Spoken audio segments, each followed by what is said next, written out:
जब हमारे सारे पड़ोसी बेल्ट एंड रोड इनिशिएटिव के पार्ट हैं। पूरे दुनिया में around 146 countries belt and road initiative का पार्ट है। सब बहती गंगा में हाथ धो रहे हैं, हम अलग हैं। हमारे एक्शंस क्या कहते हैं? हमारे एक्शंस ये बताते हैं कि हम अभी भी अमेरिका की तरफ ही काफी फोकस्ड हैं। जो जॉइंट स्टेटमेंट रिलीज हुई है उसमें इजराइल को, यूनाइटेड स्टेट्स ऑफ अमेरिका को भी कंडेम किया गया है for their attack on Iran. अगर आप चाइना से कुछ सपोर्ट चाहते हो, बिल्कुल भी नहीं होगा जब तक आप पाकिस्तान के साथ पीस नहीं कर लेते। उनका एक ही ऑब्जेक्टिव रहता है, फोटोज वगैरह दिखा दो, ठीक है ना, और उस पे लोगों को फील करवा दो कि भाई हमारा देश कितना अच्छा कर रहा है। ट्रंप को जवाब मिलेगा और ऐसा जवाब मिला कि आज अमेरिका हिल गया होगा। ट्रंप की दादागिरी के चीथड़े उड़ गए। आज चीन से नरेंद्र मोदी की जो तस्वीरें आई हैं वो धमाकेदार तस्वीरें हैं। चीन में खड़े होकर नरेंद्र मोदी ने वो काम किया है, ऐसे धमाके किए हैं जिनकी गूंज अमेरिका तक सुनाई देगी। क्या बोलो यार इस आदमी की। तो जो धमाके की ये बात कर रहा है, हम आज उसी को डिस्कस करने वाले हैं, ठीक है। पर थोड़ा सा एक स्पॉइलर अलर्ट दे दूं कि ये गोदी मीडिया है, इनसे बहुत ज्यादा धमाका आप एक्सपेक्ट कर नहीं सकते हो। झूठ फरेबी एक्सपेक्ट कर सकते हो या ऑप्टिक्स एक्सपेक्ट कर सकते हो जो इन्होंने की है। तो ये बात कर रहे हैं एससीओ की, शंघाई कॉर्पोरेशन ऑर्गेनाइजेशन की।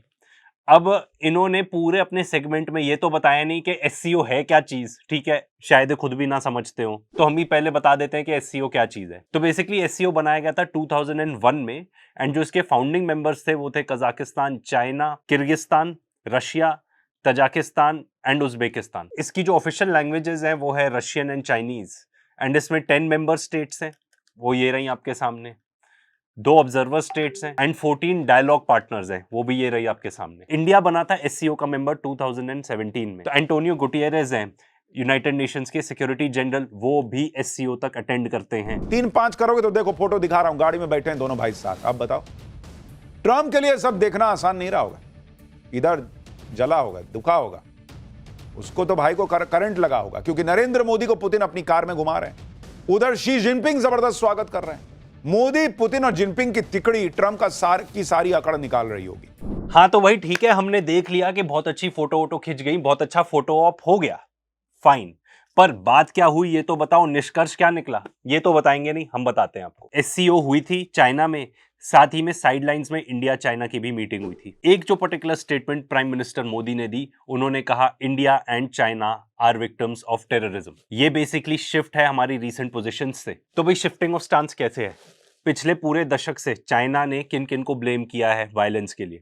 सबसे पहले टिबेटियंस को, दूसरा जो उर्गिर ग्रुप्स हैं वहां पे मुस्लिम्स के, उनको, एंड फिर जो बलोच ग्रुप्स ने चाइनीज वर्कर्स के ऊपर अटैक किया है पाकिस्तान में, उसको ब्लेम करते हैं, उसको कहते हैं कि ये है टेररिज्म। इंडिया ने हमेशा तिब्बत को रिकॉग्नाइज किया है, एंड इंडिया ने हमेशा ये स्टांस रखा है कि वहां पे तो बलूचिस्तान ही है ना, तो आप उधर जाके काम कर रहे हो तो फिर टेररिज्म कैसे हुआ? तो इंडिया का शिफ्टिंग ऑफ स्टांस ऐसे हुआ कि इंडिया तो वहां पे रेज करता था क्लेम्स कि भाई वहां पे ह्यूमन राइट्स वायलेशन हो रहा है, एंड अब उसको वो टेररिज्म मान रहे हैं। तो उन्होंने काफी हद तक अब चाइना का सपोर्ट कर दिया इन सब चीजों में कि ठीक है भाई, आप जो कह रहे हो वो सही है, तिब्बत में भी टेररिज्म नहीं है। ट्रंप ये भी सोच रहे होंगे कि मोदी तो उनका फोन नहीं उठा रहे, 4-4 बार कॉल किया, मोदी ने तो भाव दिया नहीं। यहां पुतिन से 1 घंटे कार में ही बात कर ली, 1-1 घंटे। जिनपिंग से घंटों बतिया ले रहे हैं। ट्रंप के लिए यह बहुत बेइज्जती जैसा है। अरे भाई बेइज्जती तो ठीक है भाई, पर हुआ क्या? इंडिया चाइना के बीच में क्या हुआ? काफी आगे का पार्ट है इनकी न्यूज कवरेज का, वो हम आपको पहले दिखा देते हैं। एंड शायद जो भी न्यूज वर्दी इन्होंने बोला हो, ये लगभग यही 20 सेकंड का पार्ट ही था। जिनपिंग के बीच हुई द्विपक्षीय बैठक में कई मुद्दों पर चर्चा हुई और कुछ सहमति भी बनी, जैसे कैलाश मानसरोवर यात्रा और टूरिस्ट वीजा बहाल करने पर जोर था। ग्लोबल ट्रेड को स्थिर करने के लिए भारत चीन की भूमिका पर चर्चा हुई। दोनों देशों के बीच द्विपक्षीय व्यापार बढ़ाने और व्यापार घाटा कम करने की भी चर्चा हुई। राजनीतिक और रणनीतिक दिशा में आगे बढ़ने की जरूरत पर जोर दिया। तो भाई ये भी इन्होंने जो बताई वो आधी अधूरी चीजें ही बताई, पूरी बात हम बताते हैं। तो ये जो बायलैटरल मीटिंग हुई थी उसमें इंडिया का पर्टिकुलर मिनट्स के वर्जन है ये। इन्होंने सबसे पहले तो ये बताया कि जो दोनों देश हैं वो पार्टनर्स हैं, राइवल्स नहीं है, ये इंपॉर्टेंट बात है। एंड जो भी आपस में डिफरेंसेस हैं उसको डिस्प्यूट्स में नहीं टर्न करना है, ये भी बताया उन्होंने। बॉर्डर्स की भी बात हुई, एंड यहाँ पे एक्चुअली डिफरेंस है। दोनों ये कह रहे हैं कि हाँ पीस होना चाहिए बॉर्डर्स पर इंडिया ये कह रहा है कि भाई एक fair, reasonable, mutually acceptable resolution भी होना चाहिए। इस पर्टिकुलर चीज की बात चाइना ने बिल्कुल भी नहीं की है। और इसके बारे में अभी हम आपको आगे बताते हैं कि चाइना ने अपने स्टेटमेंट में क्या कहा है। ट्रेड डेफिसिट रिड्यूस करने की बात हुई, वीजा फ्लाइट्स इसकी बात हुई है, तो उन्होंने भी बताया। तो यहाँ पे ये भी बात हो रही है कि इंडिया और चाइना दोनों परस्यू करेंगे स्ट्रेटेजिक ऑटोनॉमी, एंड उनके जो रिलेशनशिप होंगे वो किसी भी थर्ड कंट्री के लेंस के थ्रू नहीं देखा जाएगा। ये बेसिकली चाइना पे लिए ज्यादा लागू होता है बिकॉज वो इंडिया को देखता है through the lens of America, क्योंकि अमेरिका इंडिया को यूज करता है as a counter balance against China. साथ ही साथ ये भी बात हुई कि जो नेक्स्ट ब्रिक्स समिट होगी 2026 में, उसमें पीएम मोदी ने शी जिनपिंग को इन्वाइट। अब जो फर्क है इंडिया की स्टेटमेंट और चाइनीज स्टेटमेंट में, चाइनीज स्टेटमेंट ये कह रही है कि जो दोनों साइड्स हैं वो basically peace and tranquility maintain करेंगी बॉर्डर पे, and not allow the boundary questions to define the overall China India relations. मतलब चाइना ये बात ही नहीं कर रहा कि हमको अपने जो डिस्प्यूट है उसको सॉल्व करना है, वो तो ये कह रहा है कि भाई इससे हमारे रिलेशनशिप खराब नहीं होने चाहिए। चाइना हम ऑलरेडी जानते हैं काफी हद तक इंक्रोच कर चुका है इंडिया के बॉर्डर में, काफी सेटलमेंट्स बना चुका है अराउंड अरुणाचल प्रदेश। इनफैक्ट वो अरुणाचल प्रदेश को तो साउथ तिब्बती मानता है। ये सब पूरी बात हमने एक वीडियो में करी है, अगर आप डिटेल में समझना चाहते हैं तो उसको जरूर चेकआउट करना। क्या चाइना ये बता रहा है ये स्टेटमेंट जारी करके कि उनके लिए तो वो डिस्प्यूट है ही नहीं, वो तो है ही उनका? क्योंकि चाइना का ये मानना है कि जो मिकमैन लाइन बनाई हुई थी वो कोई बेसिकली बहुत ही जूनियर ऑफिसर था ब्रिटिशर्स का, तो चाइना क्यों माने उस पर्टिकुलर लाइन को? रूस के राष्ट्रपति पुतिन और पीएम मोदी का अलग अलग अलग कार से जाने का प्रोग्राम था कि भाई तुम उधर पहुंचो, हम उधर पहुंचेंगे, फिर बायलैटरल मीटिंग करेंगे। पुतिन ने खुद आग्रह किया कि बॉस कहां अलग अलग जाइएगा, आइए साथ में कार में बैठ के चलते हैं। मोदी को उन्होंने कहा कि आइए चलते हैं। अब मैं क्या बताऊं इस आदमी का, इसके तो रेलेवेंट चीजें हमने आपको निकाल के दिखाई है, इररेलेवेंट चीजें तो इन्होंने इतनी ज्यादा बात की है, क्या जरूरत है उसकी। इनफैक्ट ये काफी स्ट्रॉन्ग मैसेज था जिस तरीके से पीएम मोदी एंड पुतिन इकट्ठे एक गाड़ी में गए। एंड ये किसके लिए मैसेज था? एक तो हमारी होम ऑडियंस के लिए था ऑफ कोर्स, कि भाई ऐसा नहीं है कि हम आइसोलेटेड है, हमारे बहुत सारे दोस्त हैं। दूसरा यूनाइटेड स्टेट्स ऑफ अमेरिका के लिए तो था ही था, तो ये एक्चुअली अच्छी बात है। पर भाई ये भी तो बता दो दोनों के बीच में बात क्या हुई, यूनिलैटरल मीटिंग हुई। पूरे टाइम आप बोलते जा रहे हो कि गाड़ी में इकट्ठे गए, गाड़ी में इकट्ठे गए, बात क्या हुई? लेट अस सी। तो बेसिकली ये डीडी का आर्टिकल है, वो बताता है क्या क्या बात हुई। इसमें मेजरली जो बात है वो ये है कि दिसंबर 23 को इंडिया रशिया के बीच में एनुअल समिट होगी, एंड उस पे पीएम मोदी ने प्रेसिडेंट पुतिन को इनवाइट किया है। बाकी जो बात हुई, इंडिया ने रशिया यूक्रेन वॉर के बीच में जो पर्टिकुलर अपना स्टांस रखा है, which is sort of similar जो पहले उससे रखा था। 100% श्योर कि इतनी सिर्फ बुकिश बातें तो हुई नहीं होंगी जैसा इसमें लिखा गया है। बात आई गेस ये हुई होगी कि रशिया, इंडिया, चाइना इनको फिर से रिवाइव करना है। ये जो पर्टिकुलर ट्राइलैटरल मीटिंग्स इनके बीच में और होनी चाहिए, जो at one point of time used to be a thing. But India ने क्या इसके लिए अग्री किया? आई डोंट थिंक सो, नहीं तो इसमें मेंशन जरूर रहता। अगर आप ब्रिक्स को भी देखो तो ब्रिक्स का सबसे नॉन कमिटेड मेंबर इंडिया ही है, एंड आगे जाके जो एनालिसिस हम आपको देंगे फैक्ट्स के साथ, उसमें भी यही पर्टिकुलर चीज आएगी कि सबसे नॉन अलाइंड ब्रिक्स के साथ इंडिया ही है प्रोबेबली। पुतिन की मुलाकात की तस्वीरें, उनकी दोस्ती की चर्चा सिर्फ ट्रंप के व्हाइट हाउस में नहीं बल्कि चीन के सोशल मीडिया पर भी हो रही है। चीन के सर्च इंजन बाइडू में, जिसे चीन का गूगल भी कहा जाता है, उस सर्च इंजन में टॉप ट्रेंड सर्च टॉपिक में मोदी और पुतिन की दोस्ती थी। यानी सबसे ज्यादा चाइना में मोदी पुतिन की दोस्ती को लेकर सर्च किया गया। तो भाई ओहो यार, ये लोग क्या बोलो, मन तो करता है कि हमारा इंटेंशन बिल्कुल नहीं था 4 थप्पड़ बनाने का इस सीरीज को, ठीक है ना। बस आपको ये बताना था कि गोदी मीडिया क्या क्या बताती है, असली में क्या क्या और चीजें हुई होती हैं। पर क्या करें, फैक्ट चेक वाले मौके दे ही देते हैं ये लोग। ये खुद जाके सर्च मार रहे हैं, देखो इन्होंने जाके ये पर्टिकुलर चीज सर्च करी हुई है वहां पे। वेरएज अगर आप बाइडू की वेबसाइट खोलो तो वो शुरू में ही बता देता है क्या क्या चीजें ट्रेंडिंग है, एंड यही सेम चीज आगे फिर से बता रहे हैं कि वेबो में भी ट्रेंडिंग था। अब भाई इतना फैक्ट चेक हम नहीं करना चाहते, मेरा तो इनको कहना है कि एक्चुअली में ट्रेंडिंग था, तो जैसे ये ट्रेंडिंग टॉपिक्स दिखे ना वैसे करके दिखाओ, ये नहीं चलेगा। क्योंकि हमारे समझ में तो इन्होंने जाके सर्च किया हुआ है, तो हमको भी फैक्ट चेक कर देना प्लीज सुशांत सिन्हा जी, अगर हमने कुछ गलत बोला है तो। पीएम मोदी पुतिन और जिनपिंग के साथ हल्के फुल्के माहौल में बातें कर रहे थे। पीएम मोदी और जिनपिंग को देख के कहीं से नहीं लग रहा था कि कोई मजबूरी में नए रिश्ते बन रहे हैं। हालांकि भारत बहुत फूक फूक के कदम आगे बढ़ा रहा है, जो कि जरूरी भी है चीन के साथ। लेकिन भाई अभी की मजबूरी है, अभी की परिस्थिति ऐसी है कि ट्रंप की दादागिरी सहिएगा या जो आदमी धोखा देता है, चलिए उसको अगर ट्राई कर रहा है तो एक मौका देके देखिए। यही भारत को चुनना था। भारत ने कहा कि ठीक है, उधर जिसको दोस्त मान रहे थे वो तो धोखा दे रहा है, नोबेल के चक्कर में, इसके उसके चक्कर में। जिसको दुश्मन माने बैठे हैं, अगर वो दोस्ती के लिए ट्राई कर रहा है तो ट्राई करने में क्या है। धोखा ट्रंप ने दिया, बिल्कुल धोखा दिया।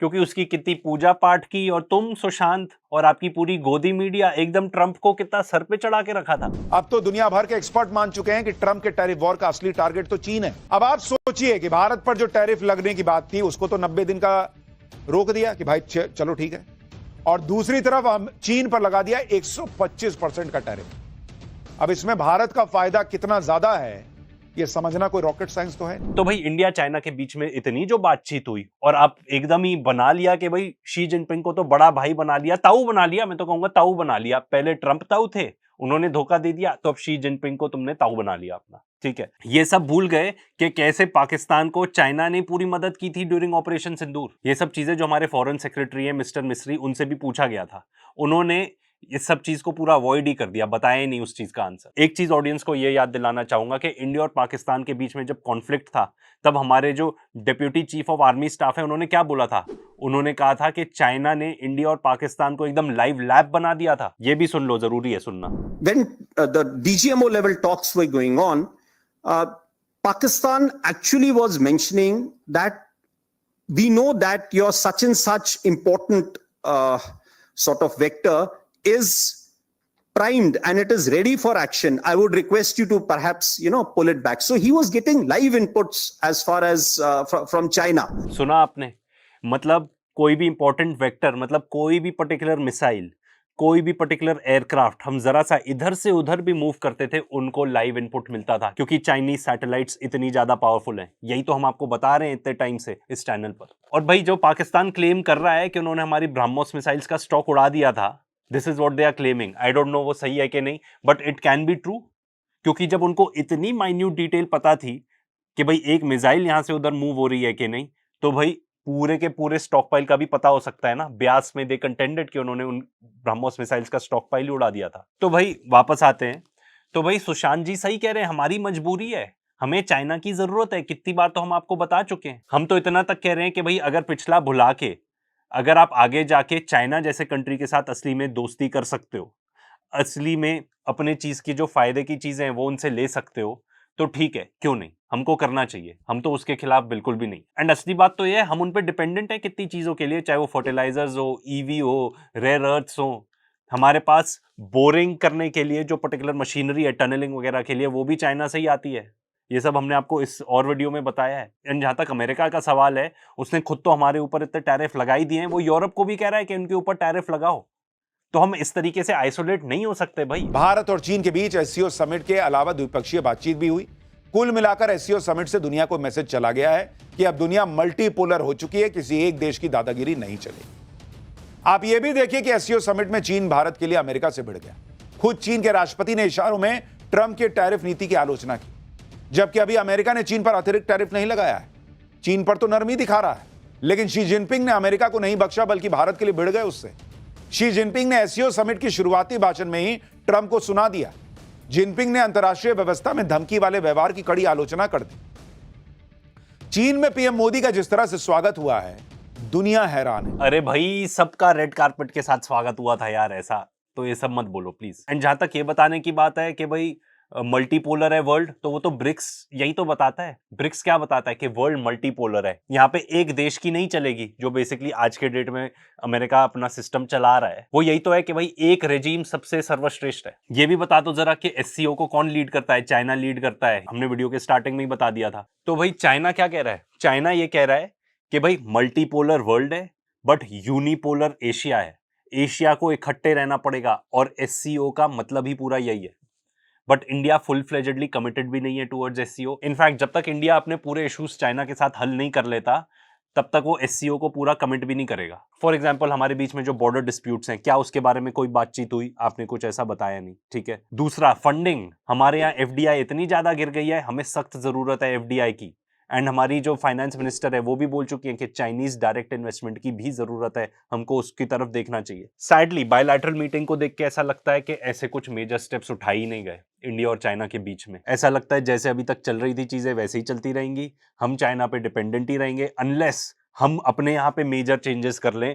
जो तुम लोग ना इतना डिस्ट्रैक्ट करके रखते हो सबको हिंदू मुस्लिम ये सब मस्जिद ये सब करते रहते हो, वो सब छोड़ के अगर एक्चुअली सही सवाल पूछना चालू कर दो कि भाई हमारे यहाँ पे क्या बन रहा है, किस टाइप की टेक्नोलॉजी है इंडिया में, ग्लोबली हम कहाँ स्टैंड करते हैं, तो शायद वो हो जाए, अदरवाइज ये होने वाला नहीं है। तो अभी जैसे चल रहा है कि भाई टेक ट्रांसफर वो कुछ करेंगे नहीं। आईफोन का एग्जाम्पल देख लो, जब मन चाहे चाइना अपने इंजीनियर्स को बुला लेता है तो यहाँ पे आईफोन की प्रोडक्शन रुक जाती है। एंड ये सब तो बातें चल रही हैं एससीओ में, कुछ भी एक्शनेबल नहीं है। एंड सबसे बड़ी बात, एंड डोंट टेल मी कि ये डिस्कस नहीं होता होगा इंडिया चाइना की मीटिंग में, जब हमारे सारे पड़ोसी बेल्ट एंड रोड इनिशिएटिव के पार्ट हैं।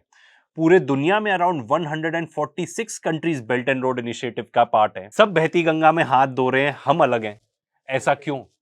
ठीक है, अब मैं ये नहीं कह रहा कि हमको बेल्ट एंड रोड इनिशिएटिव का पार्ट हो जाना चाहिए, बट एटलीस्ट इस चीज के बारे में ओपन डिस्कशन तो होना चाहिए। अगर मान लो ऐसा होता है तो हो सकता है बहुत सारी चाइनीज टेक्नोलॉजी हमारे यहाँ पे आ जाए। वैसे भी हम कुछ खास अपने आप से इनोवेट तो कर नहीं रहे। बट ये सब जितनी भी बात हो रही है, ये सब बातें ही हैं। हमारे एक्शंस क्या कहते हैं? हमारे एक्शंस ये बताते हैं कि हम अभी भी अमेरिका की तरफ ही काफी फोकस्ड हैं। अब आप ये देखो, जो कॉटन के ऊपर इंपोर्ट ड्यूटी थी, जिससे हमारे फार्मर्स भी काफी अफेक्ट होंगे, वो पहले इन्होंने कट की थी टिल सितंबर, अब सरकार ने उसको बढ़ा दिया है टिल दिसंबर। पॉइंट बीइंग कि एससी और ये सब चल रहा है, ये दुनिया को दिखाने के लिए, हमको दिखाने के लिए, एंड असली में भी सॉर्ट ऑफ उस तरफ हम देख रहे हैं, ये बताने के लिए कि भाई ये लोग भी हमारे दोस्त बने रहें, या हम उनसे दोस्ती का हाथ में भी बढ़ा सकते हैं। पर फिर भी अभी हमारी प्रायोरिटीज पूरी यूनाइटेड स्टेट्स ऑफ अमेरिका की तरफ ही हैं। एंड ये पॉसिबल है कि हम आगे जाके और कंसेशंस दे अमेरिका को अपने एग्रीकल्चरल मार्केट से, ताकि हमारे पास एक बेटर डील नेगोशिएट हो जाए फॉर द टैरिफ्स। जिनपिंग ने तो पीएम मोदी के वेलकम के लिए अपनी खास कार एयरपोर्ट पर भेज दी थी। ये तस्वीरें आप देखिए, पीएम मोदी जिस काली कार में बैठकर एयरपोर्ट से जा रहे हैं, ये जिनपिंग की प्रेसिडेंशियल कार है, दुनिया की सबसे सेफ कारों में से एक कार। जिनपिंग खुद जिस कार में चलते हैं, वही कार उन्होंने भेज दी नरेंद्र मोदी के लिए। जाओ लेके आओ एयरपोर्ट से जाओ लेके आओ एयरपोर्ट से भाई को। किस टाइप की न्यूज रिपोर्टिंग है यार ये? मतलब सर फोड़ने का मन करता है यार, इन लोग को सर फोड़ने का मन करता है। एंड नो प्राइसेस फॉर गेसिंग के इसमें भी फैक्ट चेक है। वो मॉडल सेम है गाड़ी का, नॉट के उनकी खुद की गाड़ी है वो जो गई थी लेने। क्या बोलो यार। एंड साथ साथ में एडिटर प्लीज दो सोर्सेस दिखाना, एक मिंट का, एक एनडीटीवी का, ये बताने के लिए कि एक्चुअली में ऐसा था। ये पूरे 2 दिन उनके साथ थी, ठीक है। एंड यही सेम मॉडल है जो बेसिकली शी जिनपिंग की स्टेट कार है, ठीक है, पर यही सेम गाड़ी नहीं है। जा ड्राइवर को बोला लेके आ। और इन्होंने कितनी तस्वीरें ही दिखाए जा रहे हैं, सिर्फ तस्वीरें दिखा रहे हैं ये लोग, कुछ भी नहीं बता रहे हैं कि एक्चुअली बात ये हुई। एससीओ समिट में ज्वाइंट स्टेटमेंट में पहलगाम हमले का जिक्र हुआ, जबकि इससे पहले एससीओ समिट के ज्वाइंट स्टेटमेंट में पहलगाम हमले की कोई बात नहीं की गई थी। इस वजह से भारत ने उस स्टेटमेंट पर साइन करने तक से मना कर दिया था। उस वक्त तो चीन ने चालबाजी करते हुए पाकिस्तान को बचा लिया था। एससीओ समिट के साझा बयान में पहलगाम आतंकी हमले की निंदा की गई और आतंकवाद पर कड़ा स्टैंड लिया गया। उस साझा बयान पर चीन और पाकिस्तान समेत सभी 10 देशों ने साइन किए। साझा बयान में पहलगाम हमले का जिक्र यह बताता है कि भारत की बड़ी कूटनीतिक जीत है। उसने न सिर्फ चीन पर दबाव डाल दिया, बल्कि चीन के जरिए पाकिस्तान पर भी दबाव डलवाया। अरे अब मैं क्या बताऊं, इसमें तो इतनी सारी चीजें बताने के लिए। सबसे पहले तो ठीक है, पहलगाम ऐड हुआ, पर कहीं पाकिस्तान का मेंशन नहीं है कि पाकिस्तान ने ये पर्टिकुलर अटैक किया था, ठीक है। तो ये सब जो बकवास कर रहे हैं टोटल बकवास ही है। साथ ही साथ सिर्फ पहलगाम का ही मेंशन नहीं था, जो जाफर एक्सप्रेस पे अटैक हुए, जो खुसगर में अटैक हुए पाकिस्तान के अंदर, उनका भी मेंशन था। ये लोग बताएंगे नहीं। जून में जो पर्टिकुलर जॉइंट स्टेटमेंट साइन हुई थी उसमें तो पहलगाम का मेंशन तक नहीं था, अब जाके तो मेंशन हुआ है। जबकि उस टाइम पर पाकिस्तान पर जो अटैक्स हुए थे उनका मेंशन था। और जहां तक टेररिज्म को कंडेम करने की बात है, भाई एक बहुत इंपॉर्टेंट पार्ट तो इन्होंने बताया ही नहीं। एंड वो ऑब्वियस है क्यों नहीं बताया। इंडिया जो जॉइंट स्टेटमेंट रिलीज हुई है उसमें इजराइल को, यूनाइटेड स्टेट्स ऑफ अमेरिका को भी कंडेम किया गया है for their attack on Iran. वो ये बताएंगे नहीं, क्योंकि इजराइल इन लोग का बाप है। इन लोग का पूरा नैरेटिव ही है कि इजराइल हमारा बाप है, ये लोग चाटुकार हैं इजराइल के। किस वजह से मुझे नहीं पता, पर अब तो भाई जॉइंट स्टेटमेंट में इंडिया ने भी कंडेम कर दिया है, तो प्लीज तुम लोग भी थोड़ा कंडेम कर दो इजराइल को। साथ ही साथ ये भी मेंशन किया गया है कि बहुत ही डीप कंसर्न है over the continuing escalation of the Palestine Israeli conflict. और ये भी बताया गया है कि बहुत सिविलियन कैजुअलिटीज बहुत ज्यादा हो गई हैं एंड एक कैटास्ट्रोफिक ह्यूमैनिटेरियन सिचुएशन बन चुकी है गाजा में। ये सब लिखा गया है, इंडिया भी सिग्नेटरी है इस चीज का। पिछली बार जब कंडेम करने की बात थी इजराइल को, तब इंडिया ने नहीं किया था। इनफैक्ट उस टाइम पे इंडिया ने एक सेपरेट नोट, हमारे मिनिस्ट्री ऑफ एक्सटर्नल अफेयर्स ने एक एडिशनल नोट इशू कर दिया था। मतलब फुल फ्लेजेडली उन्होंने नहीं सपोर्ट किया था ये पर्टिकुलर स्टेटमेंट को, इस बार किया है। जो आई वुड से जहां क्रेडिट ड्यू है बिल्कुल देना चाहिए, बहुत ही बढ़िया किया हमारी सरकार ने।